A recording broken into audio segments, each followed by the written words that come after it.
One more time. One more time.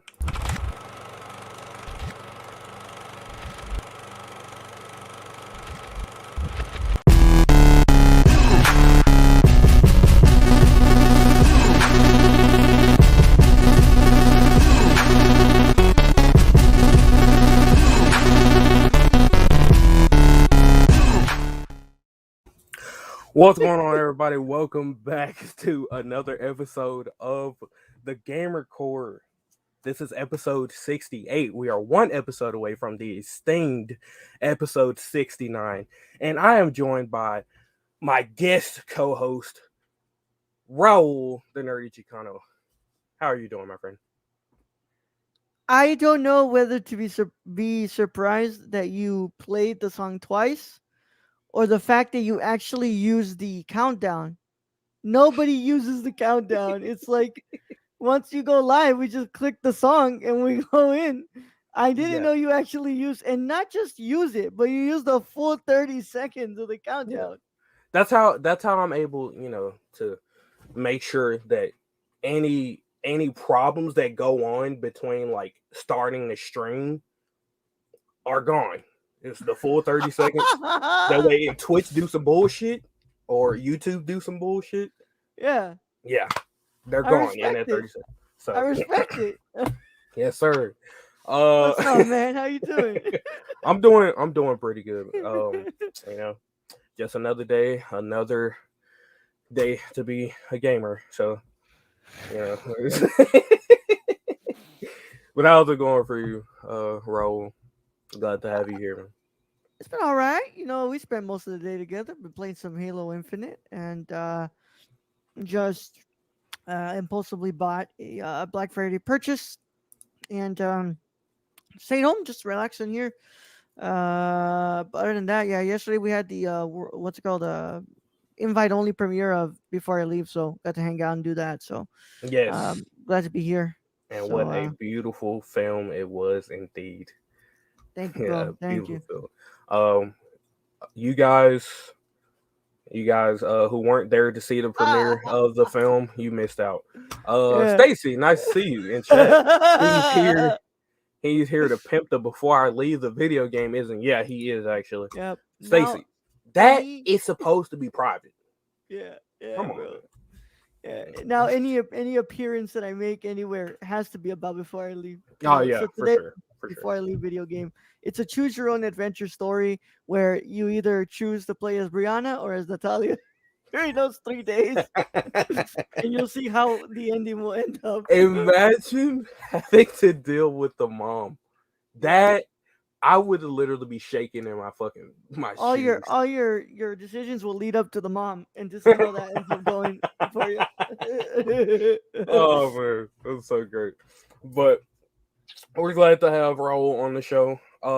We could possibly have more people here, but right now it's just gonna be me and Raul. So yeah, tonight we have a few topics. First we're gonna start off with Battlefield 2042 review. And then next after that, we're gonna go into Halo Infinite. Me and Raul had the chance to play some Halo Infinite this afternoon. I'm gonna give you a little bit of my thoughts on it because I only have about like an hour played. Um, and toward the end of the show, we're going to discuss for our main topic. We're going to discuss the Game Award nominees. So look forward to that. So Raul, What's up? how we feeling about how we feeling about our topics tonight? I'm excited to talk about some Halo Infinite and those Game Awards. I didn't play Battlefield 2042. Last Battlefield I actually played was 5, and when I played 5, it was when it was in the beta. So Mm-hmm. I have 5. I never played it. Uh, Thank you that I didn't buy it. I didn't buy 5. So, it's still on my PlayStation. But Battlefield has always been a really boring game to me. I never liked it. I don't like the fact that the games run forever. Uh, I kind of like that when like shooters kind of have a set time that it's gonna go, and I'm not gonna be playing this game for like 30 minutes or 20 minutes because it's like I don't like it. And I get it. It's Mm. like realism, and it's like I don't care. I don't play video games for realism. Okay, So okay, I yeah, understand. I. Battlefield games are definitely not for everyone. Mm-hmm. A lot of people are, more tied to the Call of Duty style gameplay where Yeah. the maps are far smaller. Um, Yeah, and then COD tried to do that game mode that kind of mimicked Battlefield. What was the name of that thing? On Modern Warfare, it's called like I want to uh say it's called Ground War.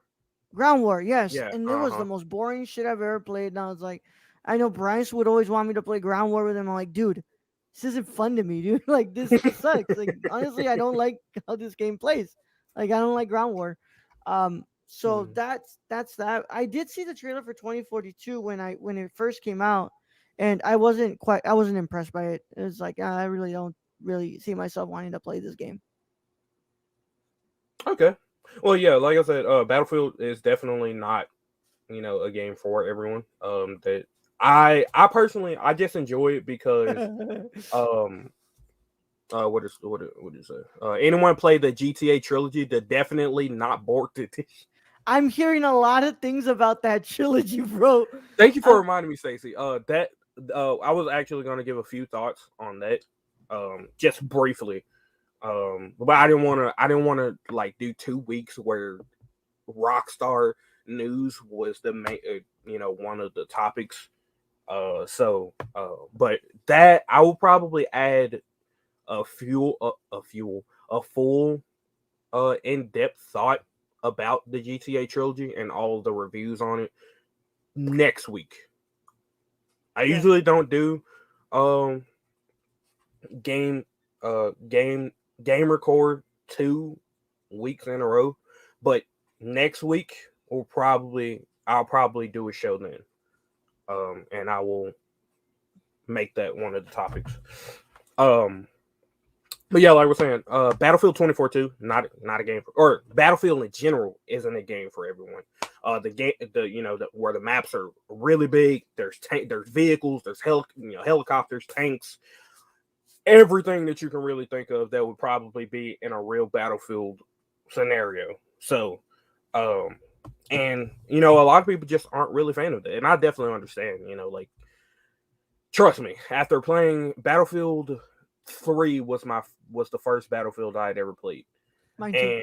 and I really enjoyed that game. I played Battlefield.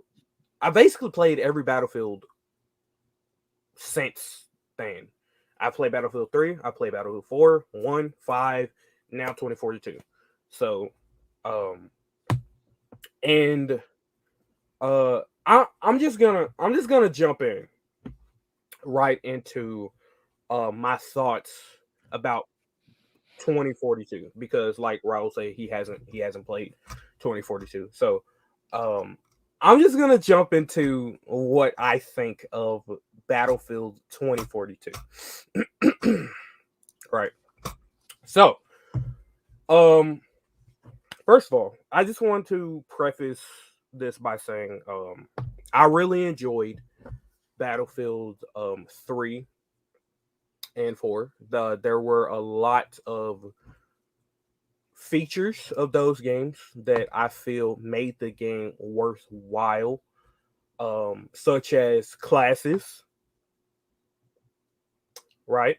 A lot of the weapons in those games were they were different from 3 to 4. They and there were a ton of weapons, by the way, a ton of weapons. Even when they dropped DLC for Battlefield 4, there were only I would say about there were maybe 6 or 7 weapons that were added. There were several weapons. I would say about like 30 to 40 weapons. That's an estimate. Um, and I say all that to say Battlefield 2042 is an absolute dumpster fire. But it's a dumpster fire that you would want to jump into. Here's why I say that. Um, First, I will say the performance issues. Dice. The performance issues are. Did I just see a damn fruit fly? The performance issues are not cyberpunk bad, but there's constant crashes, consistent frame drops. You have to go into the game's files to change a setting on DirectX 12 to make your game run better. And if you don't have the right graphics card, your PC will blow up. Not really. Don't take that literally. But you will have a lot of issues. Okay, here's another. 128 players is not as good as it seems. The maps are far too big to compensate for the 128 players. And it just makes for everyone in the game piling up on one flag. One objective. For instance, there is a map on the game. It's I think it's called Renewal. It's half of the map is basically like sandy, like grass. Well, not grass. Like it's almost like a power plant. The other half is like a utopia almost. It's like grassy. It looks beautiful. The issue is that in the very direct middle of the map is a border where everyone piles into. No one goes for any of the objectives outside of that border. There's maybe, I would say, there's 64 v 64, 64 players on the team. I would say about 8 of those players will go for an outside objective that's not at the border. Stacey, Renewal. The map is set in the DMVs. Well, Stacy, I think that would make for a far more interesting game. Yeah, it beats me. Here's more. Bugs. Dice. Listen, okay. The game is unfinished. That is the overarching point of what I'm saying here about this game. The game is unfinished. You cannot one of the main features of the game is healing people. Now everyone can heal someone. Because they took away classes, so you know, specialists, there's a specialist that has a healing dart. If you guys have ever played Rainbow Six Siege, you would recognize the healing dart from Doc. He basically, you shoot a teammate and it heals them. Well, here's the thing, Dice. You cannot heal someone, you cannot revive someone if one hair follicle is out of place. If they go down near a wall, you can't revive them. If they go down near a flagpole, you can't revive them. If they go down near a stop sign, you can't revive them. And that goes through the entire game, not just those items that I mentioned. Hit detection is ass. It's ass. It sucks. The user interface is trash. Progression is very, very slow. Classes are gone. Specialists do not replace classes. They don't. I don't know who came up with that idea. They probably took it from Call of Duty, one of the older Call of Duty games. But specialists do not replace classes. In fact, most of the specialists are useless. Very, very useless. Here's more. It does feel better than the beta, but it's still unfinished. The beta, there was far more bugs, um, such as the epilepsy bug. I call it the epilepsy bug because it would just flash white on your screen, and anyone who has epilepsy, well, you probably Holy shit, weren't man. gonna have a good time. Um, the game feels more like a COD clone, just just with bigger maps and vehicles. The movement's clunky. The sound is horrible. Someone can be to your right, but you hear them all the way in Timbuktu on your left. There's no point in buying the $60 version of the game. There's no point. You get nothing. You get nothing. Even pre-ordering the $60 version, you weren't going to get access to uh, the early access version of the game. Speaking of the early access version of the game, nothing has changed from the early access to the full global release. Nothing. Not a single thing. The servers are still terrible. You can't you If you turn on crossplay, you're not getting into a game. That's just bottom line. You're not getting into a game. You're gonna get a persistent what is it? Unable to load persistent data. It's on their end. That's something they need to fix immediately. The destructibility of your maps is basically non-existent. I watched a full video of Shroud crashing a jet into skyscrapers and nothing was happening. Not the jet was bouncing off, as a matter of fact. Um SMGs are far too powerful. What I would rather them do instead of nerfing SMG is I would rather them buff every other class besides the submachine guns. The what's it called? The PP-29 is a better version of every single weapon in the game. It outperforms assault rifles at any range.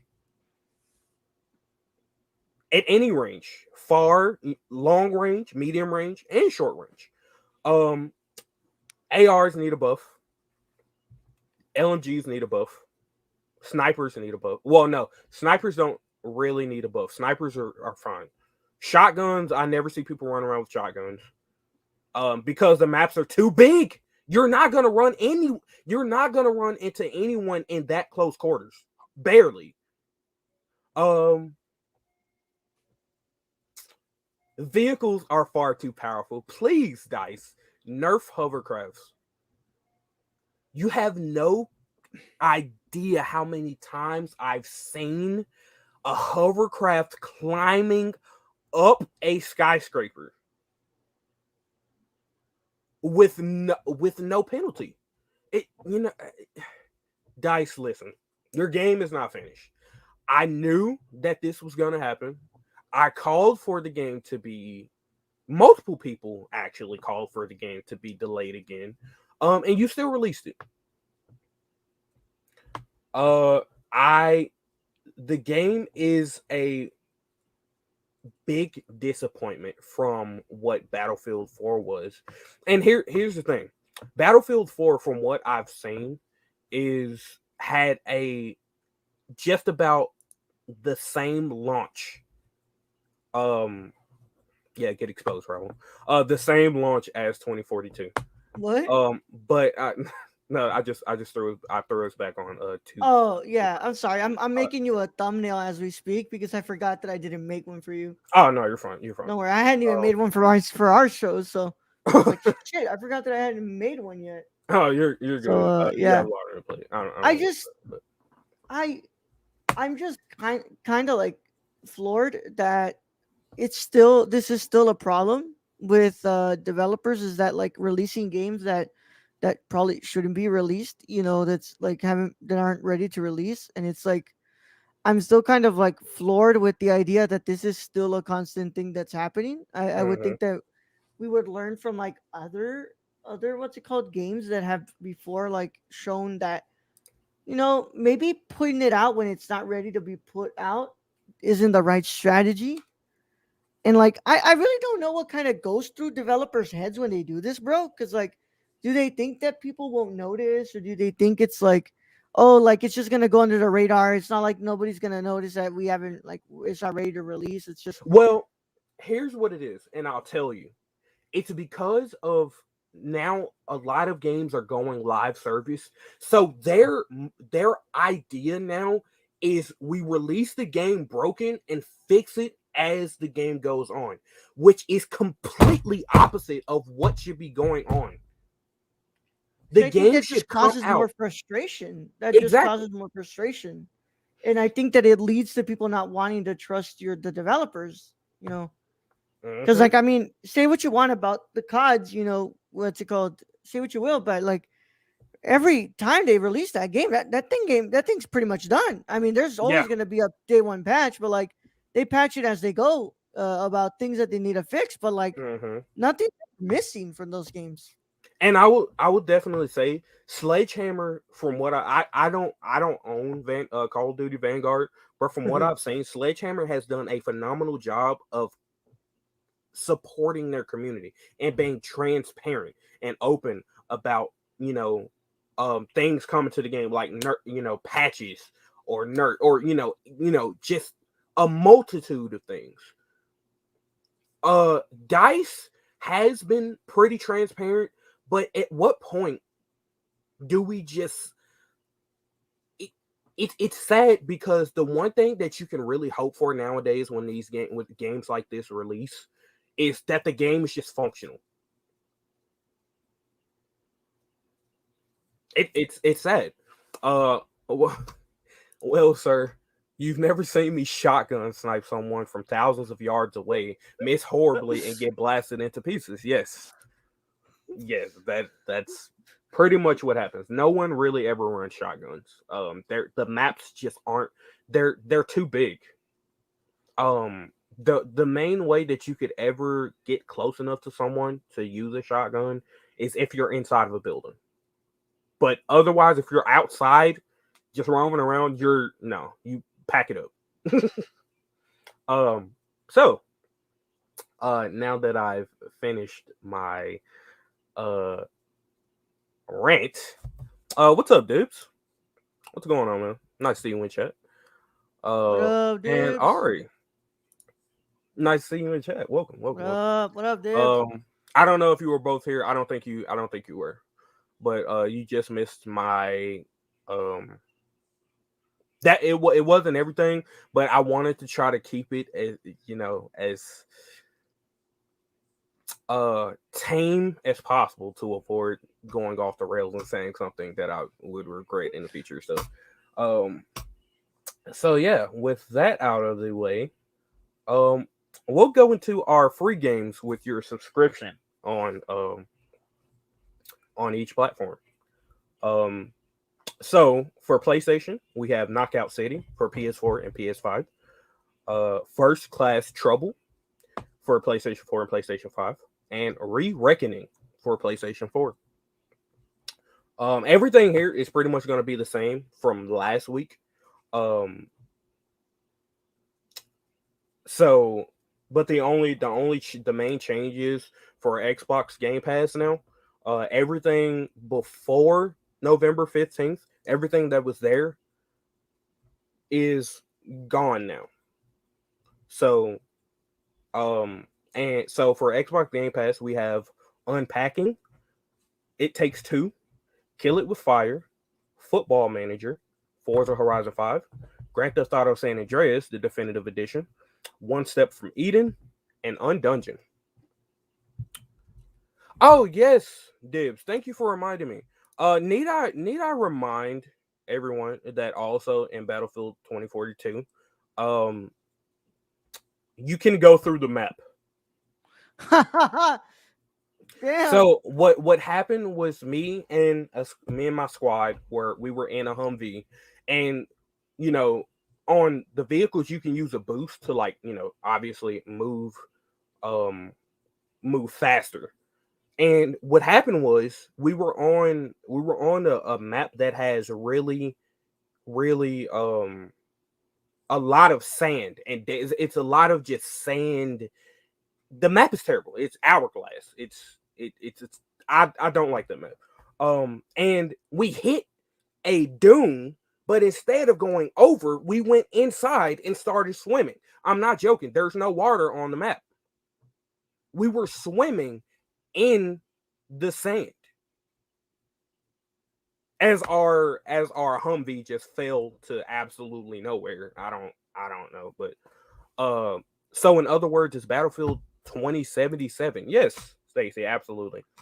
Um, absolutely. But to our Game Pass games. Oh, I finished Game Pass games. So everything that got removed from Game Pass on November 15th was Final Fantasy 8 HD, Planet Coaster, Star Renegades, Streets of Rogue, The Garden Between, and River City Girls. River City Girls. Welcome back. Um so and now for Switch games, we have pretty much every retro game that you can think of. It's a really big list, so I'd be going on for about 2 hours. But yes, so if you have the expansion pass for online on Switch, pick up you some retro games and try those out if you never played them before. And even if you have played them, if you like them, grab them. All right. So, Raul, What up? Halo I'm Infinite.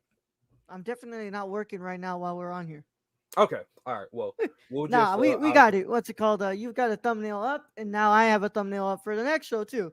all right. Um, All right. but yeah, I guess it's been crazy, but yeah, this Keon, when will developers know that the audiences aren't dumb? They're gonna find out. They're gonna know that this stuff isn't like not noticeable. I can't believe that in the many years, in the many months that I haven't done an episode of this with anybody, that this problem is still persistent. It's like it's ridiculous. It's almost like a lot of the players allow it to happen.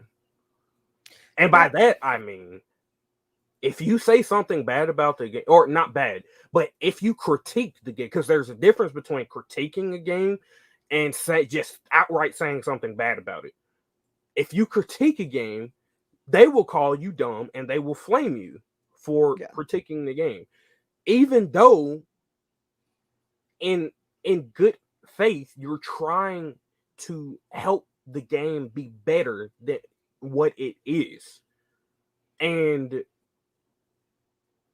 uh that's a big issue, is that a lot of the player base, and this goes for any game, whether it's Battlefield, Call of Duty, I'm trying to think of like the big titans nowadays. Halo, which we're gonna get into Halo, and I have some really good things to say about the game.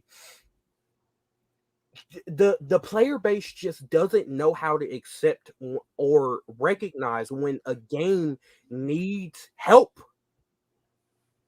Uh, it it's just false. Like I kind of explained it. Like because obviously I don't do this anymore. My forte is the movie stuff, and that's what I cover mhm. here.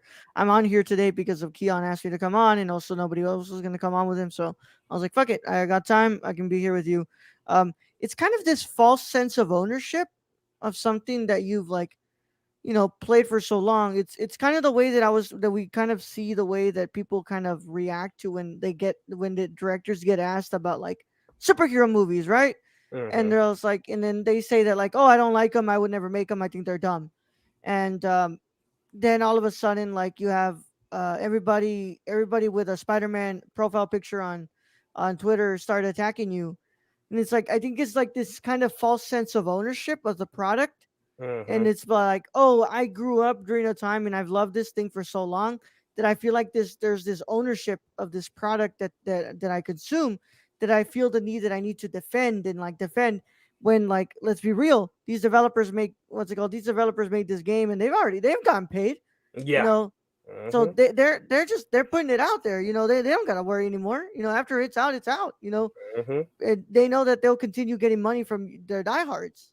So it's an odd line. It's something that's always kind of bugged me, and I think that you're gonna notice a lot of it, and you're gonna notice like the line between like actual criticism as you continue on with the show, and you realize like what it means to be a critic and what it means to like just kind of speak out of your ass. Mm-hmm. Yeah. I agree. As someone who's not really in the into the film industry as much as you, like,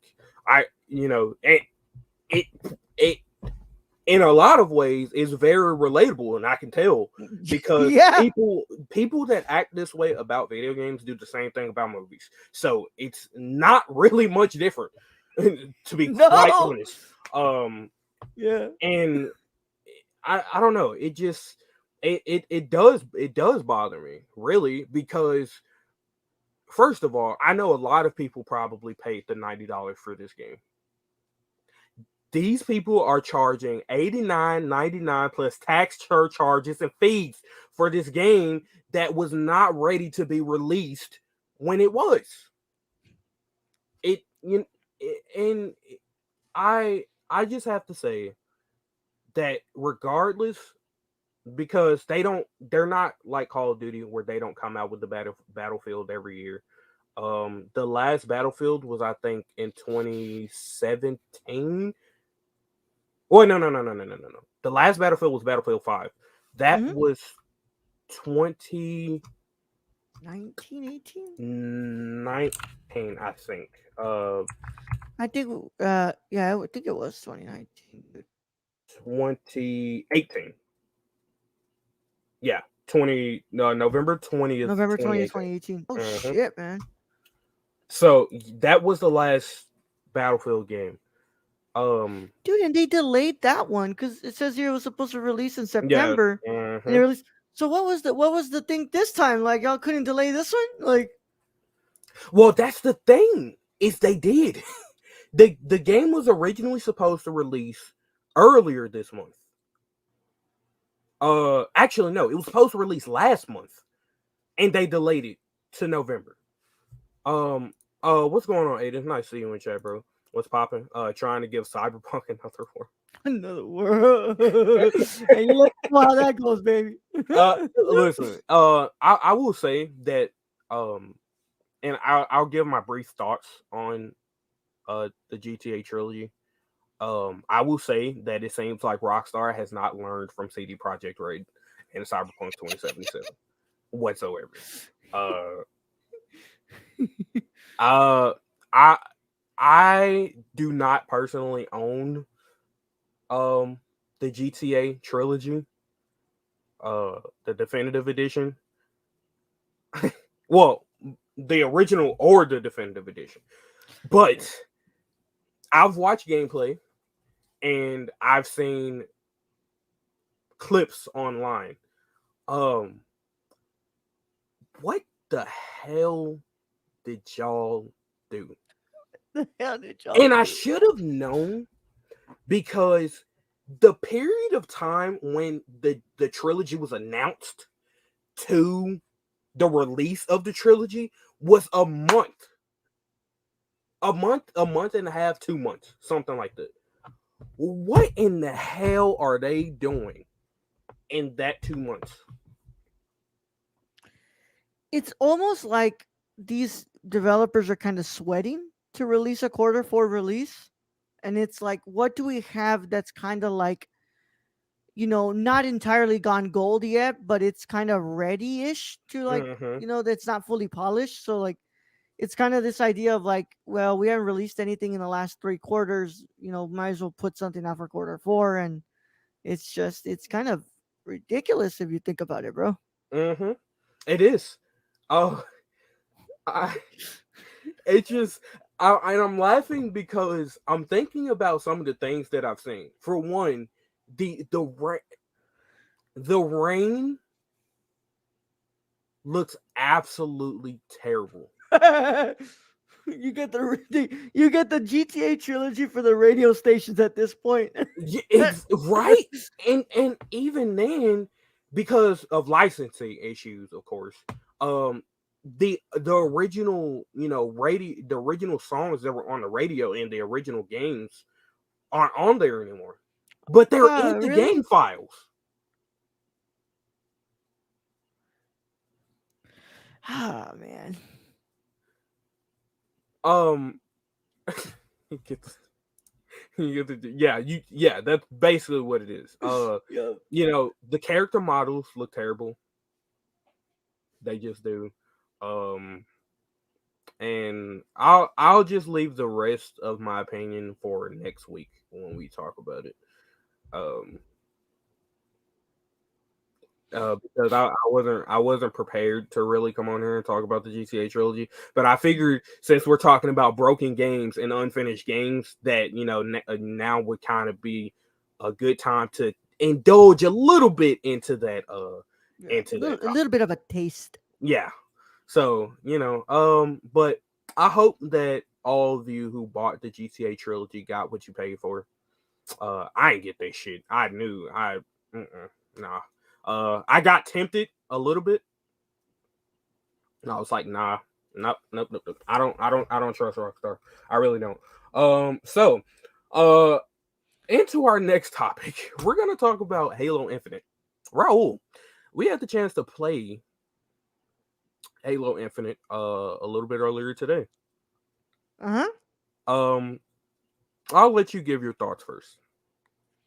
All right. I'll go ahead and preface this. I am 24 years old, y'all. So I actually remember getting my first Xbox and getting Halo Combat Evolved when it first came out.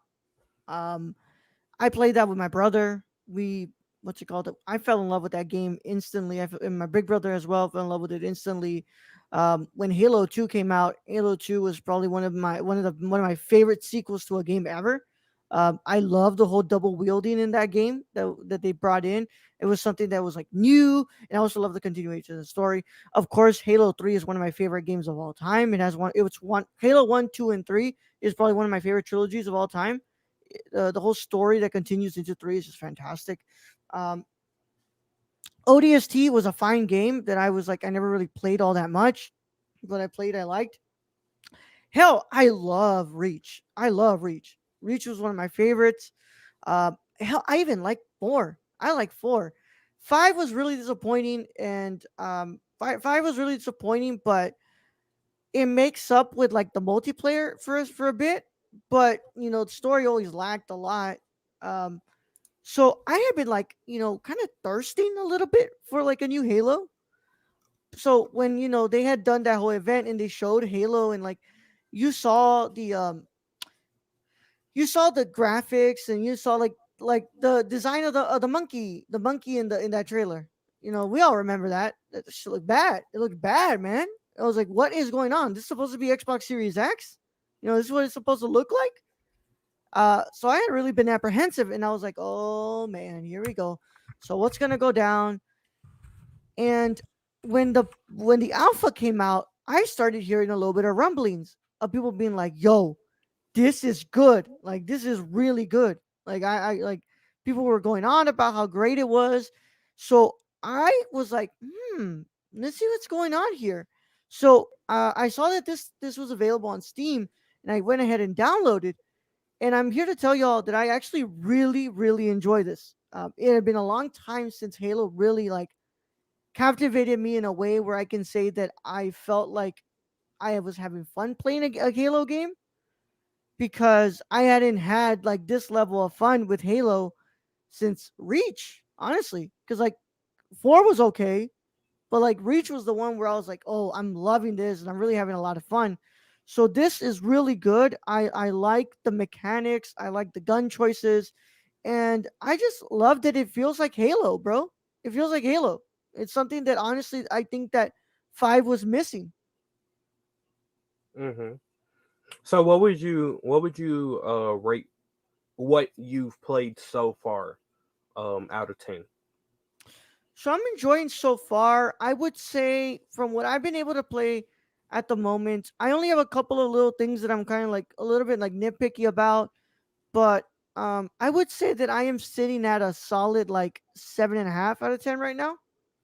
I think that where we can boost ourselves from there would be depending on the campaign and stuff like that, and like the longevity of it, like what's gonna get added to the game.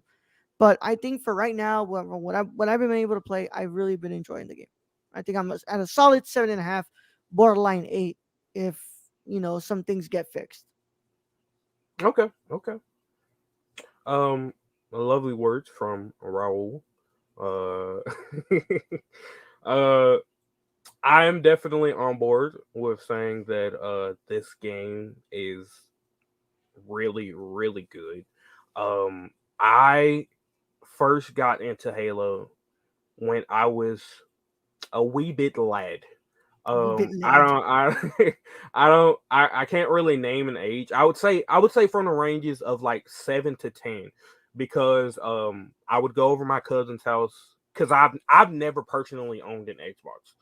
I would go over my cousin's house and he owned an Xbox, and the first Halo I had ever played was Halo 2.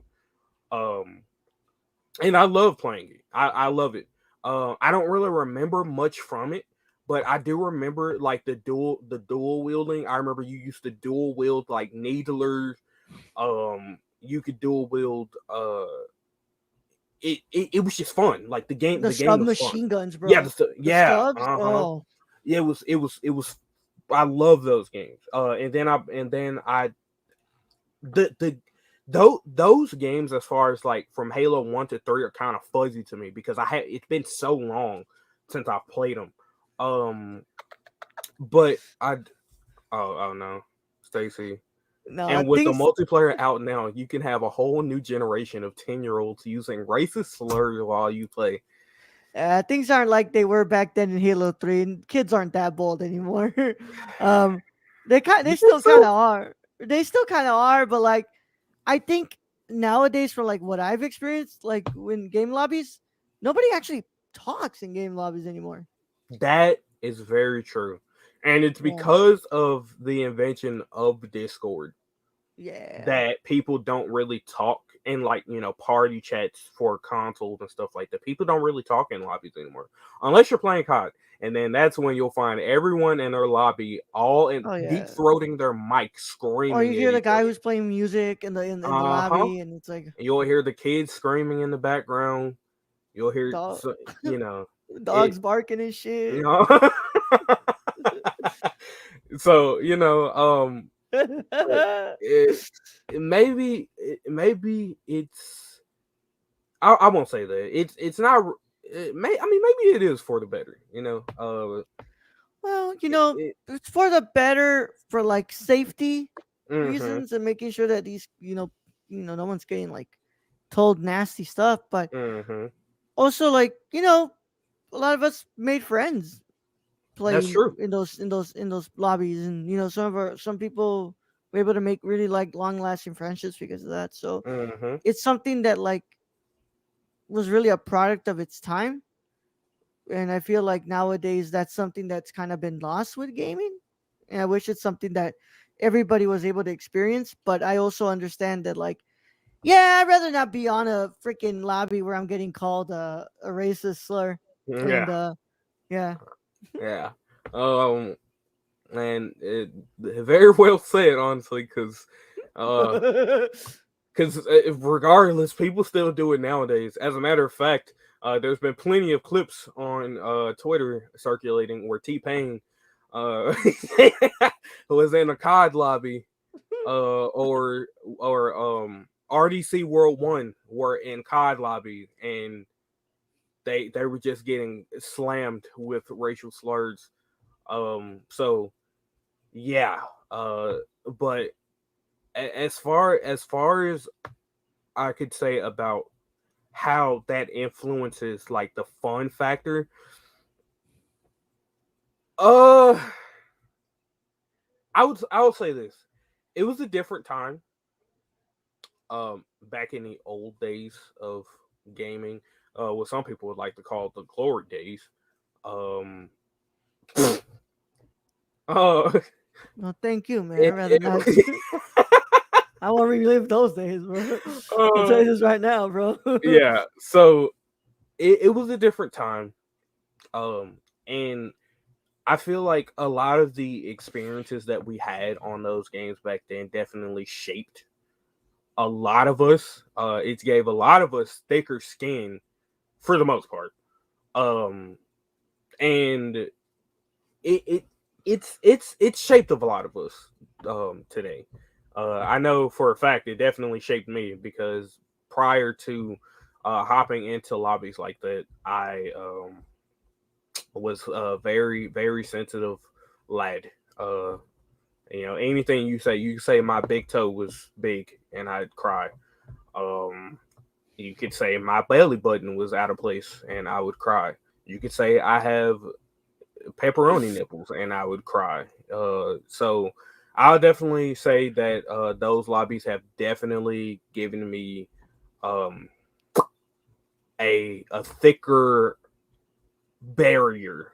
It takes a lot to get to me nowadays. It does. So, Yeah. um, but as far as Halo Infinite goes, yeah, no one really talks. I don't know because I know for Battlefield their voice chat wasn't working. I don't know if Halo's having the same issue or no one genuinely just talks.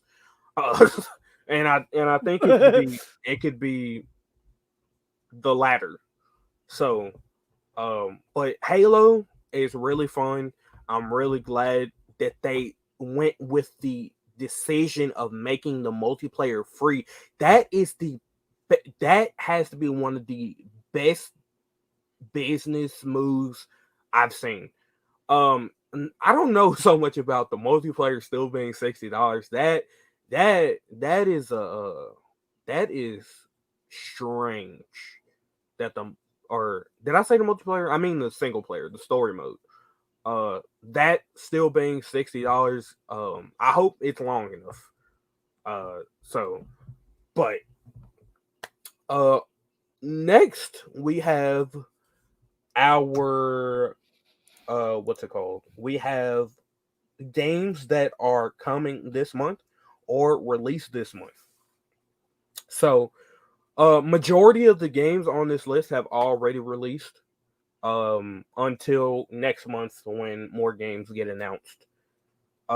So starting off, we have Call of Duty Vanguard, which released on PC, Xbox One, Xbox Series X and S, PlayStation 4, and PlayStation 5, and that releases on November 5th. We have Forza Horizon 5 releasing on PC, Xbox One, and Xbox Series X and S that released on November 9th. I've heard really good things about that game. But I mean, realistically, Forza has really always been a beautiful looking game. Um it just has been like I don't know. I don't know what the hell they put their foot in those games visually. Like really. Because every time I see someone playing like a Forza game, I'm just always stunned because the world is always like so lively and colorful, and like the game just looks incredible. Jurassic World Evolution 2 releasing on PC, Xbox One, Xbox Series X and S, PlayStation 4, and PlayStation 5. That released on November 9th. And we also have the Grand Theft Auto Trilogy, the definitive edition, releasing on or released on PC, Xbox One, Xbox Series X and S, PlayStation 4, and PlayStation 5, and Nintendo Switch, released on November 11th. Honestly, I figured I should have known when they announced this game for Switch that there was going to be a problem. I should have known. Shin Megami Tensei 5, which is releasing on Nintendo Switch, that released on November 12th. Sherlock Holmes Chapter 1, releasing on PC, Xbox Series X and S, and PlayStation 5, released on November 16th. Now, I have watched a little bit of gameplay on this, And what I said about it in the last show was that it was a story game. Well, obviously, it's very obvious. But it's not a pick your own adventure. It's actually a action adventure game. So, if you like Sherlock Holmes, I would suggest you pick it up.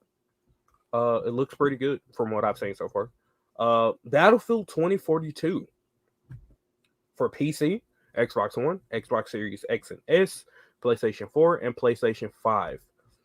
And this released on November 19th. So yesterday. The full global release was yesterday.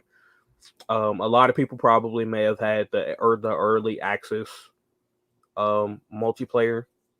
That was I think a week before the global release, or maybe 2 weeks. I don't know for sure. But and finally we have Pokemon Brilliant Diamond and Shining Pearl for Nintendo Switch, and that is releasing on November 19th, or that released yesterday. I've been So watching streams of that, by the way. The game looks good. really, Brilliant Diamond, and yeah, is yeah. that so? What is that? Is that like a remaster or something of Diamond and Pearl? Mm-hmm. Yeah, Oh, it's the remakes. Yeah. okay, okay. Well, I mean, not the remakes, like the updated, remaster version. So, Mm-hmm. yeah, game looks great, dude. It looks like a lot of fun. Okay, okay. Um, I'll have to, I'll have to indulge in it because I've never been. Um, and also, do you know what Halo campaign might be like? I have no idea. I have no idea. From what I've It heard, it's like concentrating like a whole new like enemy, but I don't know how like it picks up after 5. huh, Yeah. huh, okay. When I I've watched the seen. trailer, it doesn't really give you the best like information. Like I don't really know like how long, how far off are we after 5, and like but that's something I'll always respect Halo over like COD and all them. They know how to continue their story. Mm-hmm. That's true. Uh, Farming Simulator 2022 coming out Monday. Finally, I can till the soil and spread fertilizer in glorious HD, 120 FPS. This is why you get that PS5 or 3090 graphics card. Corn in 4K, guys. I get the hoe in 4K 120 FPS, bro. Oh man, bro. Oh, Stacy. I Thank got you a so. 3090 just for Farming Simulator, bro. Yeah. Honestly, have you ever played Farming Simulator? No, no, of course not. I'm not gonna lie, bro. That game kind of heat, bro. That shit kind of live. It's kind of listen. All right, I didn't think I would ever come to an opinion like that, but that game is. I would suggest if any of you guys get the chance to play Farming Simulator, play it and try it out and see how you like it, because Yeah. I was surprised. I had never played a Farming Simulator before, and they put it on the PlayStation Plus free games for the month. And I was like, and I was really bored, and I was just like, dude, I'm gonna just try out Farming Simulator, and I did it as a meme, I but watched I liked somebody it. play. I watched somebody play Power Washer Simulator, where they just pretty much Power power washer? wash. Yeah. Oh my You just got to goodness! clean up places with the power washer. As somebody I've who owns a never heard power of it, washer, I think it was pretty satisfying to watch them use that. dude. I've never heard of Power. They have so many sim games. It's hilarious. Yeah, I've Goat seen Car Simulator. Mechanic Simulator. Yeah. Uh, I don't know. They have what do they call it? Uh, uh, Surgeon Simulator. I think that's what it's called, or something like that. Dude, those games those are probably some of the hidden gems, honestly. Yeah. Because Gibbs brings up something that, like, to me, that may justify the price of $60 for this campaign. If it's I if said it's like open world. that would make sense, honestly. Yeah. Cause If like, it is, oh I think Halo probably is going to take the cake for like the best one of the best releases this year, 100%. Even though it already is, because the game is in a near, dare I say, near perfect state right now from what I played. But we have to wait for the campaign really, to get a full gauge of how how the game is doing Mm, and what the heck they were doing in the time that they delayed their game. yeah. Well, I mean, of course, you also have Forge. Remember, what's it called? Did you ever play a lot of Forge, bro? Because I never really No, understood what's it called. The use of Forge. yeah, I never got the chance to play Forge. I like I said, it had been years since I played Halo. I didn't get the chance to play 5, 4, Reach, ODST. Like I never got the chance to play those games. So I think I have the Master Chief Collection or something. Oh Actually, yeah, no, I I have have that. Game Pass right now. So I could actually go back on the Master Chief Collection and play those games like whenever I want to. But yeah. But I never got the chance to play Forge. I've heard a Yeah. lot of interesting things about it, Mhm. but I just never got the chance to play it myself. Yeah, that was always a mode that I always felt like I was like, oh, like I don't really know what it is, but I don't. I mean, if I end up getting this game, which honestly, by right now, like it looks really interesting, that I might want to have to buy this. Mm-hmm. Yeah. Okay. Okay. Um. So, all right. On to our our major topic, which is going to be the Game Awards. Recently, um, our Game Awards nominees for this year were announced, and we have a lot of categories to go through. So we're gonna go ahead and get that started right now. All right, let's just bring this up here. All right. Wait, hold on one second.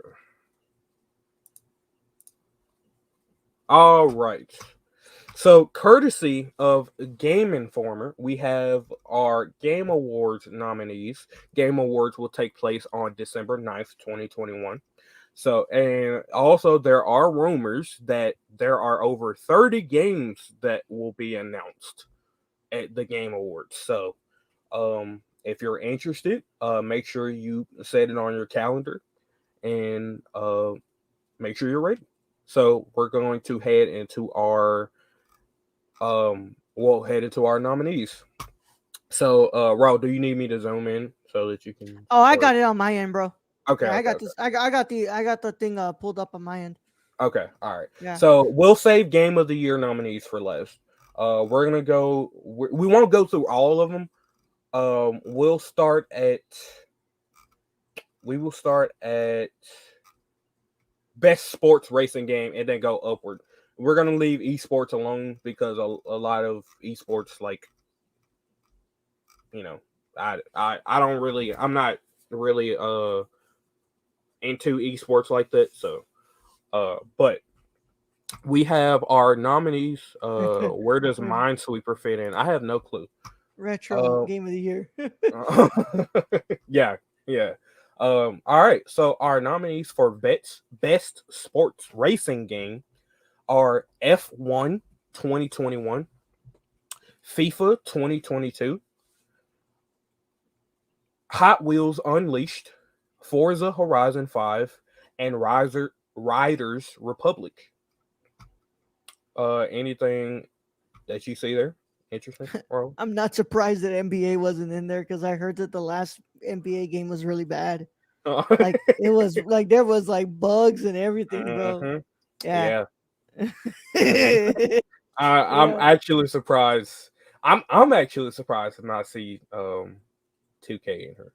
Yeah, yeah, that's why But, I'm like, yeah, no yeah. wonder.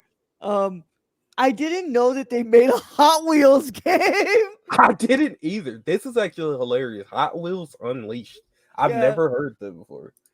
yeah. Interesting. Okay. All right. Our next category we have best Sim strategy game.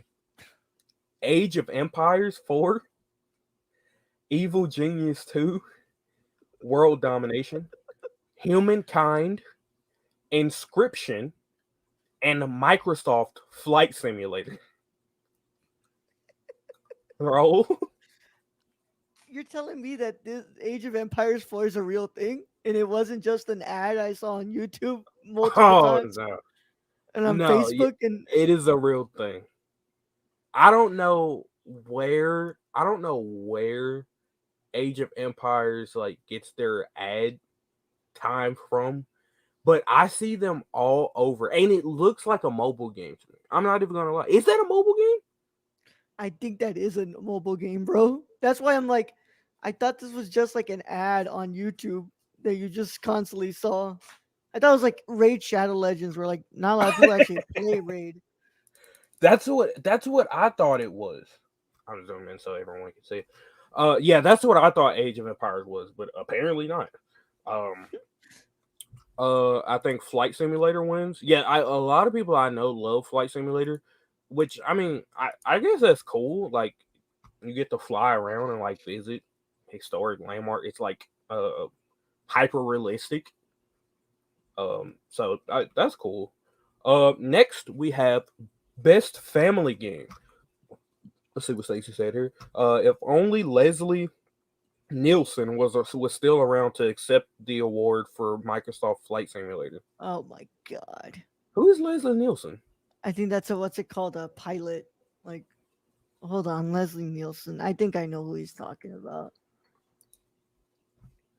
He's an actor. He's an actor. Fucking airplane from the movie from Airplane and the Naked Gun movies. Oh no. Yeah, he's the one who plays the fucking what's it called, Captain, I think. Okay. Yeah. Okay, Stacy. All right.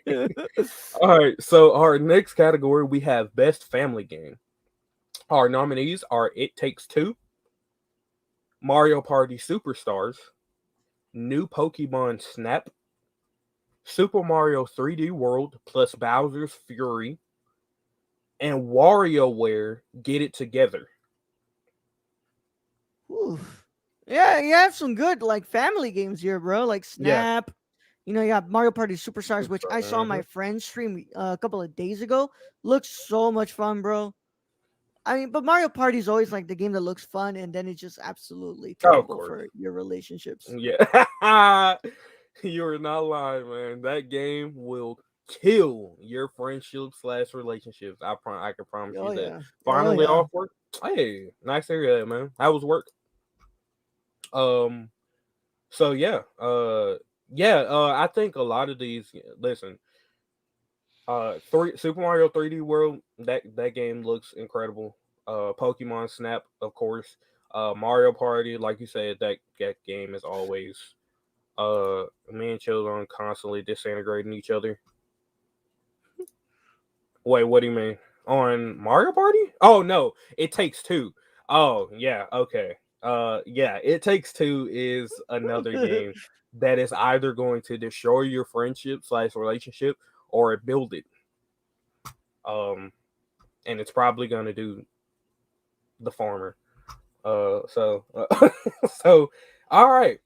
Next, we have Best Fighting Game. Our nominees for Best Fighting Game are Demon Slayer: The Hanokami Chronicles, Guilty Gear Strive, Melty Blood Type Lumina, Nickelodeon All Star Brawl, Virtua Fighter 5 Ultimate Showdown.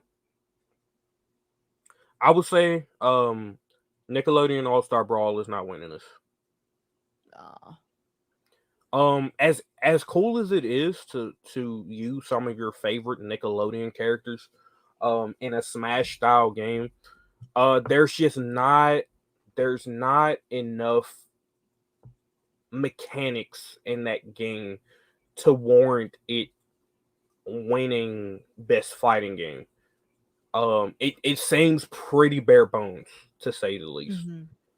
So I don't think Nickelodeon All Star Brawl will win this. What I do think will win is the Demon Slayer game. Yeah, I think that's given right there. Like, I think that's probably the one who's gonna win. Hmm. Um, I have a really big question about this next category, though. Okay, so You're telling me uh, they actually give an award for an anticipated video game? yeah. Hmm. So which is, yeah, they've always done that. So for our most anticipated game, our nominees are Elden Ring, God of War Ragnarok, Horizon Forbidden West, the sequel to The Legend of Zelda Breath of the Wild, and Starfield. Um, I will say Elden Ring has a big chance to win this. If not Elden Ring, then I think the sequel to Legend of Zelda. I think you should not underestimate Ragnarok here. The thing is, I've thought about Ragnarok, and Ragnarok definitely has a chance to win. But the only reason why I feel Elden Ring would win over Ragnarok Hmm. is because Ragnarok is restricted to one platform. Yeah, So I mean, unfortunately, same with Legend of Zelda, the sequel to the Breath of the that's true. Wild. That's true. That's a good point.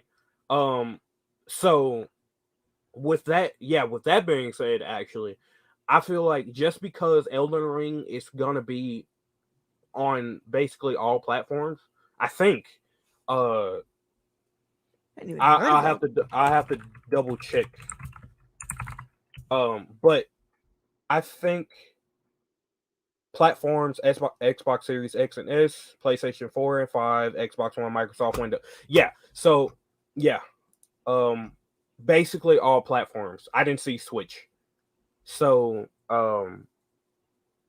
honestly, I feel like none of these have got a lot of showtime. Have no clue what most of these are. What most anticipated game, or are you talking about like The fighting games. the fighting games? Oh yeah, I don't know. I think he's talking about the anticipated games. Which in that case, bro, what do you mean no Showtime? They've been yeah. I was about talking to about these games for a long time. say, yeah. Gotta be Starfield. Gonna be the next Skyrim in space. You'll be playing it on your refrigerators, your cars, even your dreams will be able to upload Starfield eventually. Actually, Oh, he's talking uh, about the anticipated. Really? I'm surprised because they've talked about Forbidden West, especially since that got announced. Um, I would like Ragnarok to win because this is my most anticipated game. I would say. Elden Ring is probably second, and then Horizon Forbidden West. I didn't know anything about the sequel to Legend of Zelda or Starfield, so yeah. Elden um, Ring looks interesting. And I forgot that Bandai Namco was making this, which what's it called? I didn't know that Bandai was still around. oh yeah, they so Elden Ring is basically it's made by the same people who make Dark Souls, Mm-hmm. from software. And if anyone is familiar with the Dark Souls Fucking series, hard. it's a really, really challenging game. Um, it's not really a game I could ever recommend to people because I don't want to be the I don't want to be the source for their pain. So, um, but the games visually look stunning. They're always beautiful games. Ragnarok, yeah. I want Ragnarok to win. If it does win, then congrats. Um, but that's just the one that the being restricted to one platform is just the one thing that's keeping me from saying that Ragnarok would be the most anticipated. And who knows? It could be for Horizon, really, because a lot of people are waiting on that sequel. But um, what I think will win, and this is just a prediction, is Elden Ring. So I couldn't even tell you the background. That's surprising. I'm surprised you haven't heard about any of these games. That's crazy. Um, all right, on to our next category: best role playing game, best RPG. We have Cyberpunk 2077, Monster Hunter Rise, Scarlet Nexus, Shin Megami Tensei 5, and Tales of Arise. Poor I tell you Cyberpunk. what won't be winning it. Poor Cyberpunk ain't getting no chance in hell winning that fucking award, No bro. chance. No chance. If Cyberpunk wins, It's rigged. it Somebody bought in. is absolutely rigged. There's no chance that game wins. They should make a main category and call it the most delayed game. Okay. Overwatch 2? Over. No. Which, by the way, that game and Diablo 4 both got delayed. I'm I mean, I'm done believing that Overwatch 2 is a thing. yeah, I feel I you don't on think it's real. that. I think it's just an update that's coming to Overwatch. A really big update. hmm Because I It don't think might as well Overwatch 2 be. is a thing. Huh? It might as well be just an update because the game basically looks the same. It, you Is know, there actual like trailers there's and gameplay. like there's gameplay out for Overwatch 2? Yeah. What? Yeah, there's gameplay out for Overwatch 2. So yeah. I don't really, I couldn't really tell you what would win for best RPG, but I mean, they have some very tight choice. They have some very tight choices here, so looking forward to that. Next we have best action/adventure game. We have Marvel's Guardians of the Galaxy, which I've heard phenomenal things about this game. It's which throws me off because the game Guardians of the Galaxy is made by the same people that made the Marvel's Avengers game, Square Enix. Mhm. And we all know how that game turned out. But apparently, Guardians of the Galaxy is incredible. I may need to try that game. It's a single player game, but whatever. Next we have after Guardians of the Galaxy, we have Metroid Dread, Ratchet and Clank Rift Apart. I'm actually in the middle of playing through this game. Resident Evil Village. I beat that game about 10 times. And Psychonauts 2. Um, Thoughts? I've heard really good things about Metroid Dread. Of course I don't play a lot of video games, but I do listen to a lot of like video game podcasts, and I'm a regular consumer of kind of funny's content, so I'm staying up to date with like what the thoughts are on recent games. I read a lot of really good things about what's called Metroid Dread, but don't underestimate Resident Evil Village here. I think that probably Resident Evil Village takes this one. Really? Because if Resident Evil Village takes this one, it doesn't take Game of the Year. That's true. That's hmm true. And to be honest, I'm applying my knowledge of the Oscars and kind of transporting it to here. And the way that I mm, feel like sometimes the Oscars plays out, I hmm think that this is gonna go kind of the same way. I think that if Resident Evil Village wins this one, there's no way Resident Evil Village wins the Game of the Year. hmm that makes a lot of sense. Which honestly, that's the thing because there's a lot that this one is kind of stacked because if Metroid Dread is really good, and I've heard good things about Metroid Dread as well. I don't know so much about Psychonauts 2, but I like Resident Evil Village. I'm liking Rift Apart, Ratchet and Clank. I hmm haven't played Guardians of the Galaxy or Metroid Dread, but I've heard a lot of good things over the internet about Rift Apart, and I've heard good things, of course, like about Resident Evil Village. So I don't know. This category is kind of stacked. It could be a toss up between, I would say, the top four. Um, Again, I don't really know much about Psychonauts 2. I haven't heard anything about it, so I don't know. It could be a steal for Psychonauts 2, honestly. Um, but I would definitely say I wouldn't underestimate any of the games on this category under this category. I Uh, mean, it also. because I'm looking at last year's wins, and I'm like, this Mhm. could also be like a thing, like because last year, Last of Us Part Two won that category and also won what's it called, Game of the Game of the year. Year. Hmm. So I mean, you never know, really. You never, yeah, exactly. You never know. Resident Evil Yeah. Village could win action adventure and game of the year. I don't know. Um, all right. So our next category we have best action game. We have Back for Blood. Back for Blood is a reboot of the famous franchise Left 4 Dead. So um and a lot of people like that game. I've seen mixed reviews. I've seen mixed reviews. If Cyberpunk wins, their acceptance speech has to be broken. The microphone cuts out part way.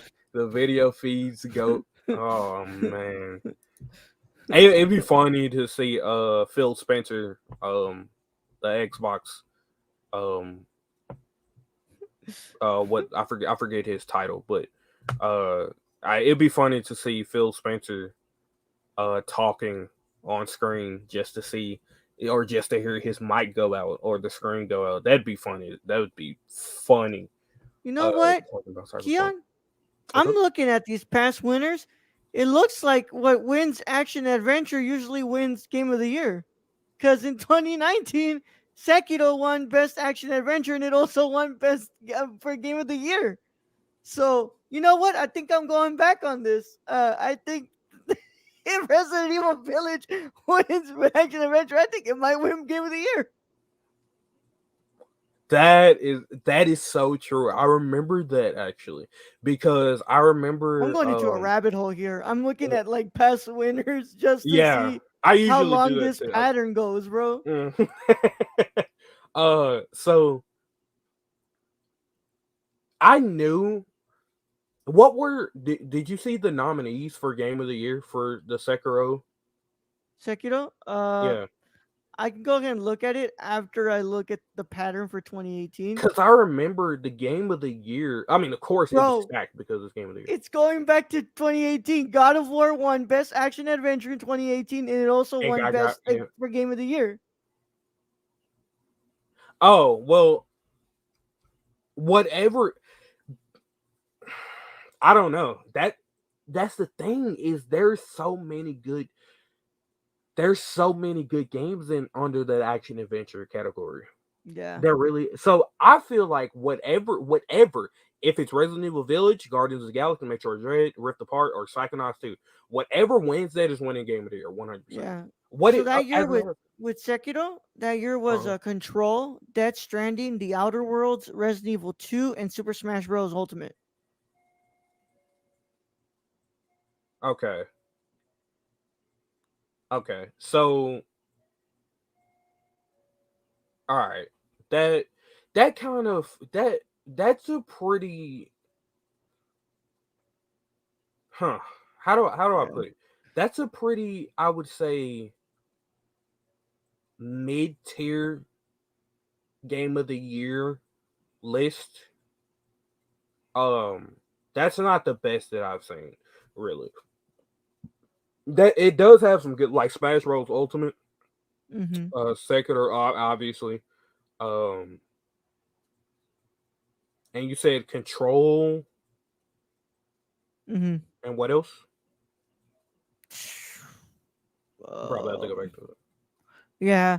Well, so I'm looking back. It looks like since 2018, it's been the case.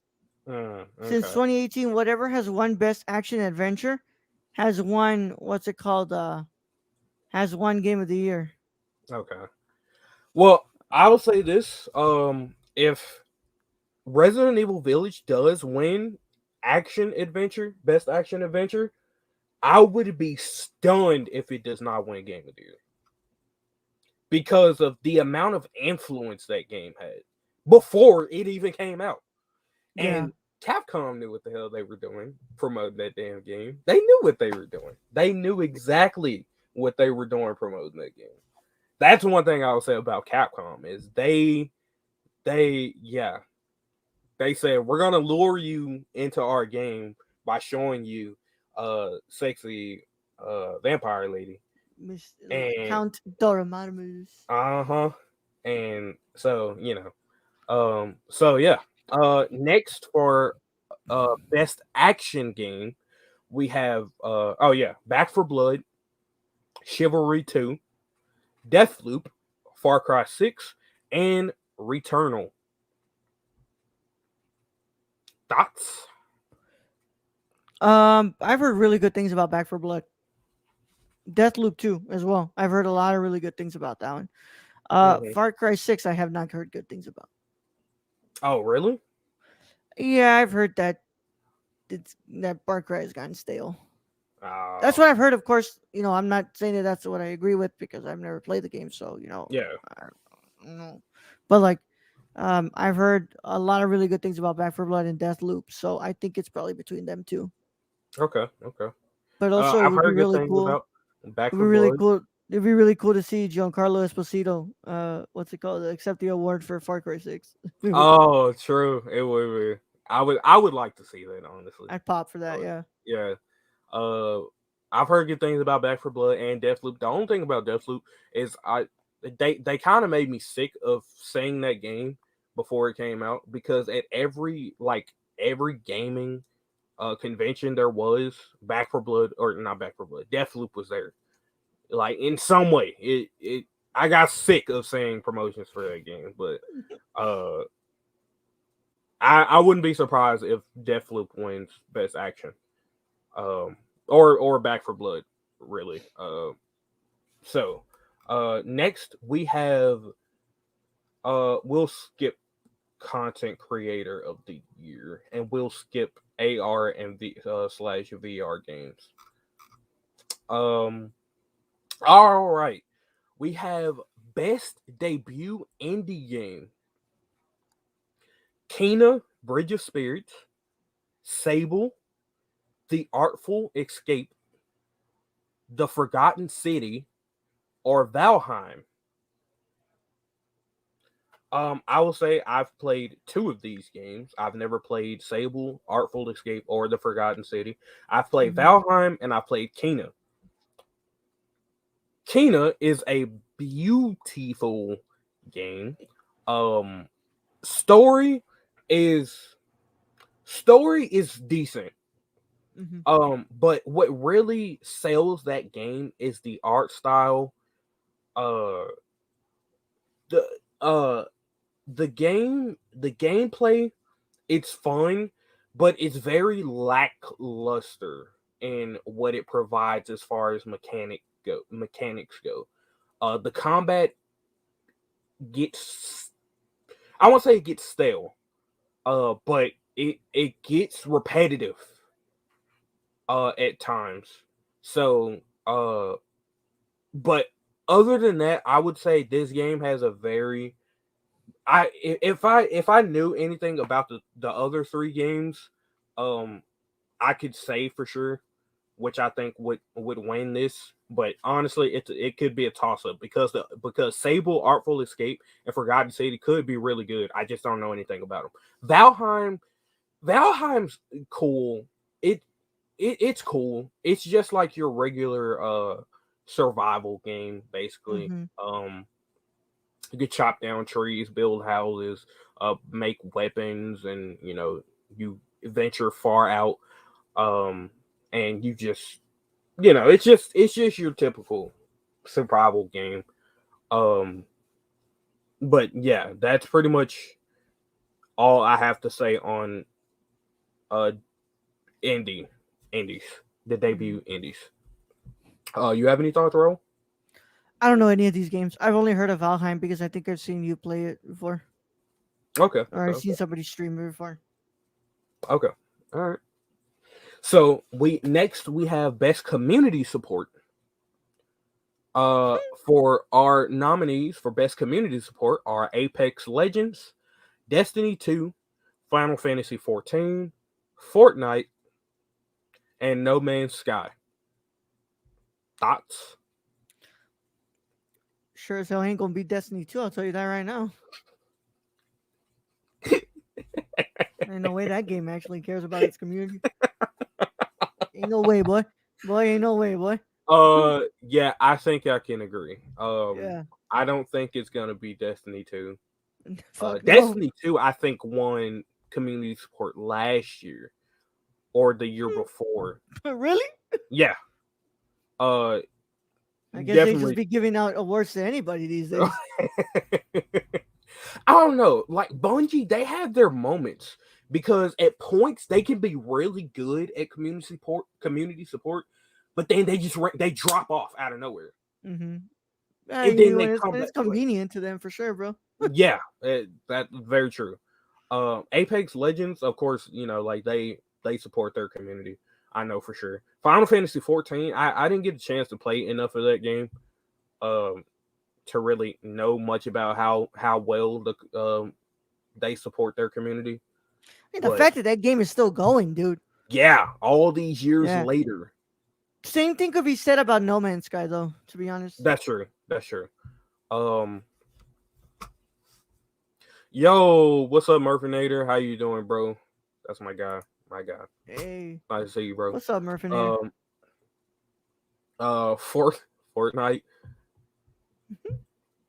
Yeah, I'm good. Yeah, I'm good. Yeah. Um, yeah. Yeah. No Man's Sky. I would say I won't be surprised if No Man's Sky wins. I feel like No Man's Sky deserves something I heard because really good things about No Man's Sky. yeah, yeah, I have to. I actually own the game, and I will say from where that game was in the beginning to where it is now, I will give them a round of applause because not a lot of companies are willing to bring their game back from the dirt like that game was. Really. And I will give them a round of applause for that because they have Mm. built that game from basically nothing. Like everyone trashed that game when it came out. And like now I heard, bro. it's I heard yeah, yeah, exactly. And now the game is that phenomenal. game.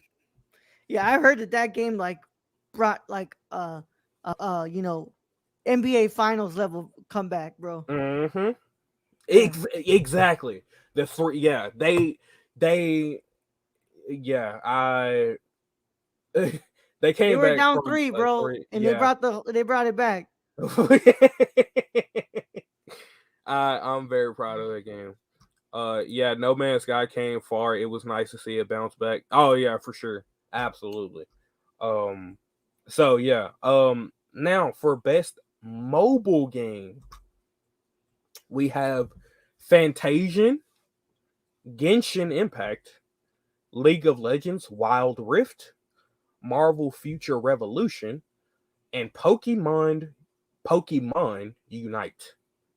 Bro, this Genshin's word to win, bro.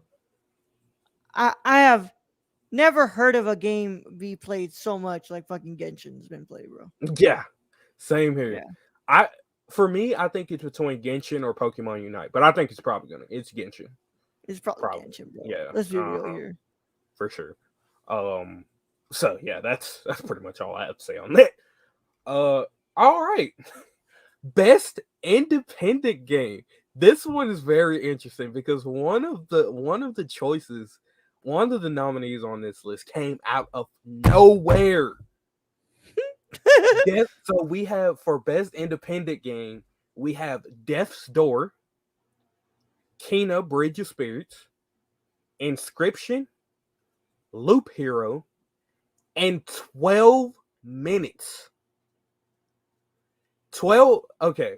I just want to say something about 12 minutes. All right. 12 minutes is a pick your own adventure style game. Yeah, That game came out of nowhere. It came out of nowhere and took over YouTube. Not I don't know about Twitch as much. I know there were some mhm. big streamers that were streaming the game. Uh like XQC, like I know he beat the game on stream. But that game is phenomenal. I love that's my pick for best independent game. I would have said Kena, but that's just because I've never played Death's Door, Inscription, and Loop Hero. Hmm. Um, but 12 minutes has to win independent. There's no way. My choices are Kena and 12 minutes. Hmm. Yeah. So yeah. That game's I definitely recommend if you don't want to buy the game, just look up a gameplay for it. You'll see what I'm talking about. That game is insane. So next we have games for impact.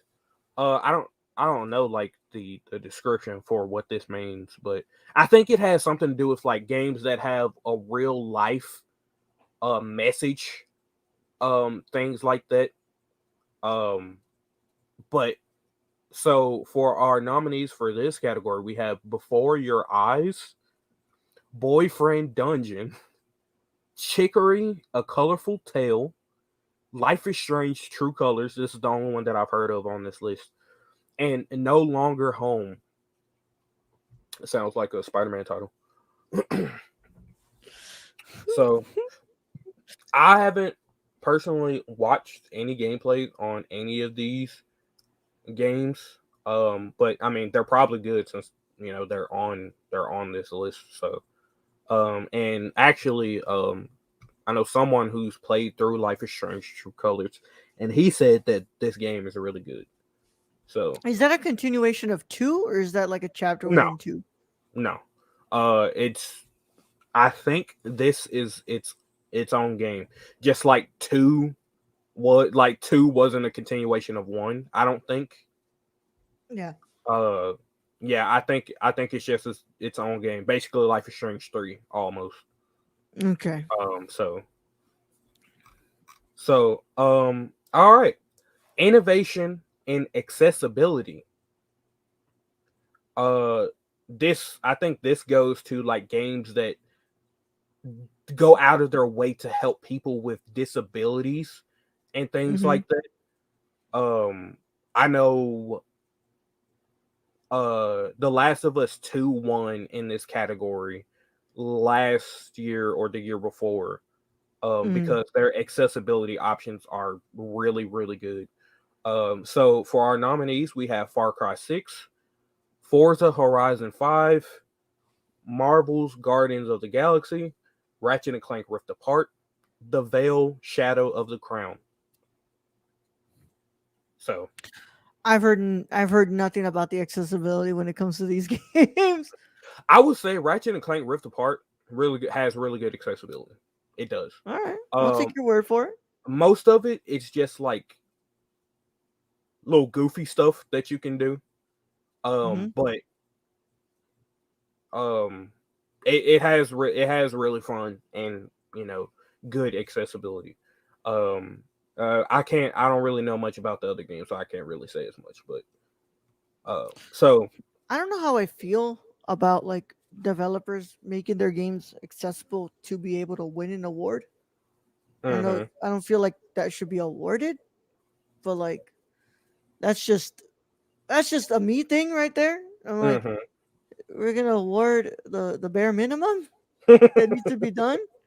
Like like yeah, like why are we awarding something that should be a normal thing? yeah, We should that have games that are accessible. that's a good point. That's a good point.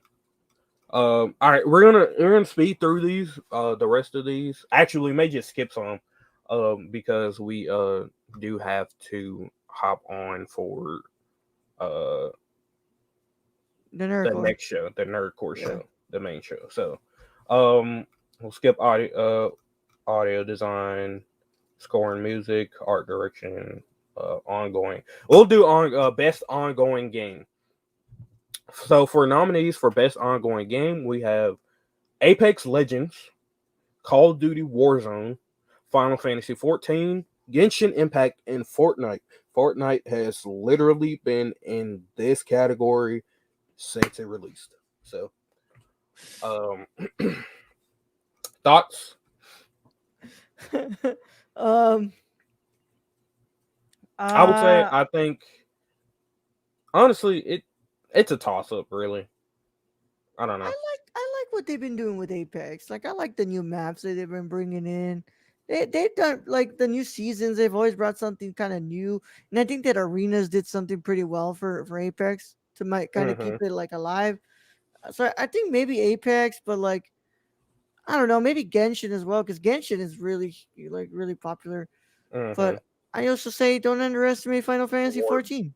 Yeah, I thought you were gonna say Warzone. Yeah, Nah, what? Yeah, Final. I don't think Warzone wins this. I don't think. No, no. If anything, yeah, I definitely agree. Apex, Genshin, and Final Fantasy definitely have. But again, don't underestimate Fortnite because for some reason we think that this game isn't gonna win anything, and it always ends up winning something. So you know, Yep. um, but I personally I think Apex probably, but I'll Yeah. definitely not shoot down Final Fantasy. All right. So for next, we have best multiplayer. We have Back for Blood, Knockout City, It Takes Two, Monster Hunter Rise, New World, and Valheim. New World is taking this. I think this is gonna go to It Takes Two, and I think this is where you're gonna start seeing a little bit of that sweep. Really? Yeah. Yeah. Okay. Okay. Um, if It Takes Two does win, I would say it has a very high chance to win Game of the Year. Yeah. I'll tell you Uh this right now. I know who's taking the next one though. oh. All right. Hold on. We have best performance. All right. So for nominees for best performance, we have Erica Mori, who plays Alex Chen in Life is Strange, Two True Colors. We have how do you say his name? Giancarlo Giancarlo Esposito. Giancarlo Esposito, who plays Ant Anton.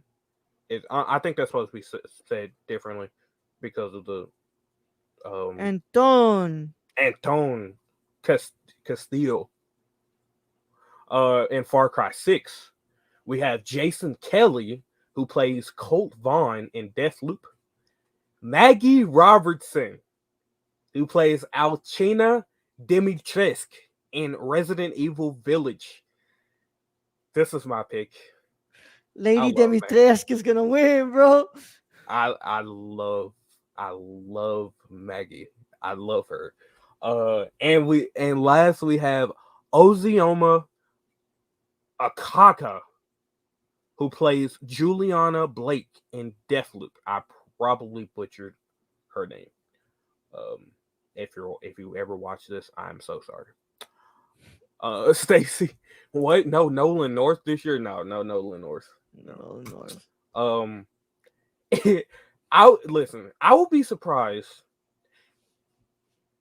Giancarlo Esposito and Maggie Robertson.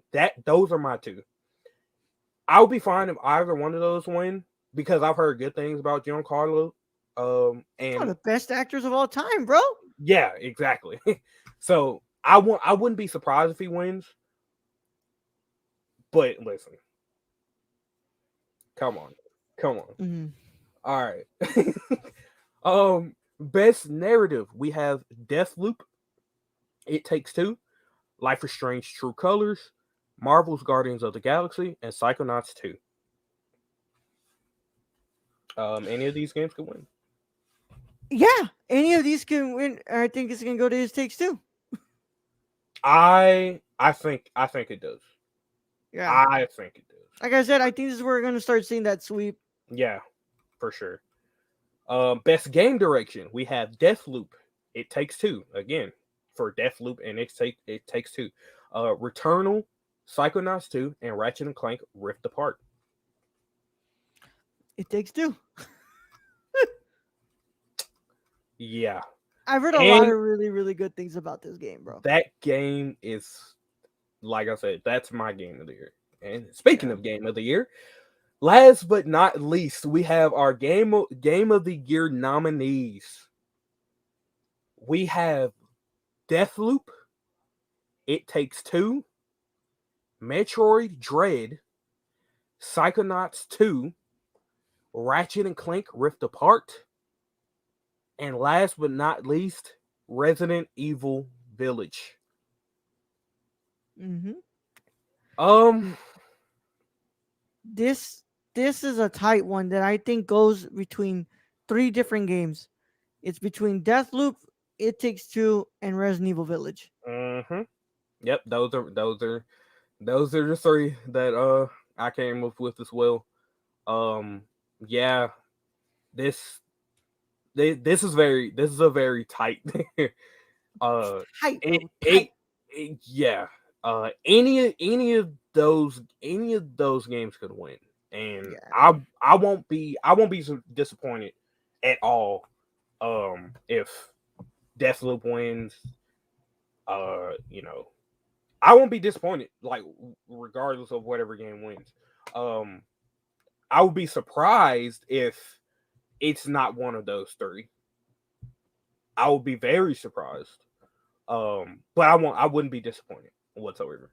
Yeah. Um, so yeah, that is our um game awards nominees, and that is also out the end of this show. Until 20 minutes into the future when we start the main show. So I would like to thank you all for coming out. Raul, I would like to thank you for joining me. Of course. Um, and yeah, for we have for all things nerdcore related, you can find us on Patreon, www.com/ page. I'm sorry, www. www.com, bro. www. www.com, bro. www www.patreon.com/the nerdcore, and also follow us on Twitter at the nerdcore_, and also on Instagram at the nerdcore. For our website, you can find us at www.thenerdcore.com. Go check out the team and our website, and if you like anything, let us know. And Raul, we're gonna get some plug. We're gonna get yourself plugged. Stay tuned. Keep looking at this screen because literally in like 20 minutes we're gonna go live on the main show. We're doing our review of Shang-Chi and the Legend of the Ten Rings. It's no live show, but it's the main show because weren't able to do it on Thursday, so we're doing it today. And then on Friday, of course, was the Before I Leave premiere. But yeah, stay tuned. Wait for me in like 20 minutes. All right. Keon's gonna be Uh, there too. yeah, I'll be there too. So, I don't really need to plug. I'll plug when we get on the main show. But thank you all for coming out. Again, stay tuned for the review on Shang-Chi and the Legend of the Ten Rings.